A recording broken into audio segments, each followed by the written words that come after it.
Steph Curry, Draymond Green at Coach Steve Kerr nawawalan na ng solusyon sa mga problema at mukhang sumusuko na habang patuloy ang paghihirap ng Warriors. Alam natin na ang Golden State Warriors ay isa sa mga pinakadominanting koponan sa NBA nitong nakaraang dekada. Pero ngayong season, tila nagiging mas mahirap na para sa kanila ang manatili sa itaas.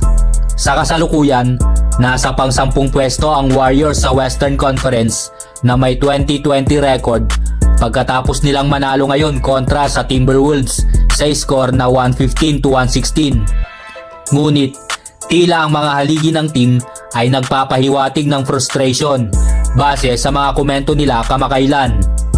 Sa isang panayam kay Coach Steve Kerr, inamin niya na nasa kakaibang sitwasyon ang Warriors. Dito sinabi niya na nasa dulo na sila ng kanilang dynasty. Binanggit din niya na noong nakaraan sila ang paangat na koponan tulad ng OKC Thunder at Houston Rockets. Ngayon naman, sila naman daw ang pababa at sinisikap nilang panatilihin ang natitira sa kanilang prime. Ayon kay Coach Steve Kerr, magiging irresponsable para sa Warriors kung isasakripisyo nila ang kanilang hinaharap para lamang sa isang wild swing o desperate move na maghahanap ng panibagong titulo. Bagamat hindi sila sumusuko sa kanilang laban, inamin ni Steve Kerr na hindi sila gagawa ng malalaking galaw na makasasama sa hinaharap ng prangkisa.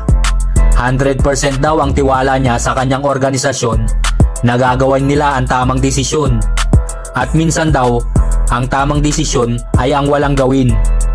Sa parehong payag, sinabi din ni Steph na hindi rin dapat gumawa ng desperadong galaw ang Warriors na makakasira sa kanilang hinaharap. Responsibilidad nilang tiyakin na maiiwan nila ang prangkisa sa maayos na estado. Hindi daw ibig sabihin nito na hindi sila aktibong naghahanap ng paraan para bumuti.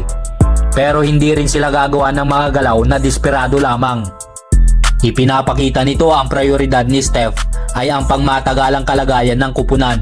Ayaw niyang magsakripisyo ng masyadong maraming resources ng Warriors para lang manalo agad ng isa pang titulo. Sa halip, mas pinipili niyang maging maingat sa paggawa ng desisyon. Sinabi rin ni Draymond Green ang matapang na opinyon laban sa mga desperadong galaw. Para kay Green, ang pagdesisyon dahil sa panik o takot ay hindi tamang paraan para mapanatili ang tagumpay ng isang team. Nabanggit niya na ang maling desisyon ay maaaring magpabagsak ng isang organisasyon ng hanggang 5 o 7 taon. Ang kasalukuyang sitwasyon ng Warriors ay parang isang malaking reality check. Sa pagkawala ng ilan nilang key players noong mga nakaraang season at sa tumataas na edad ng kanilang core players, hindi na nila kaya makipagsabayan tulad ng dati. Bukod pa rito, ang injuries at kakulangan ng depth ng roster ay nagiging malaking balakid sa kanilang laro. Bagamat mukhang waving the white flag na ang ilan, hindi ito literal na pagsuko. Ang mga leader ng Warriors ay naghahanap ng tamang balanse sa pagitan ng pagiging competitive ngayon at pagprotekta sa kanilang hinaharap. Malinaw na mabigat ang pinagdadaanan ng Warriors. Tama kaya ang desisyon nilang maging maingat kaysa maging agresibo?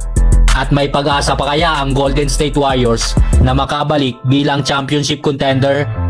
I-comment lang sa baba at pag-usapan natin yan mga chong. All over Curry. Curry gets past him, scoops it up and in. What a shot by Curry.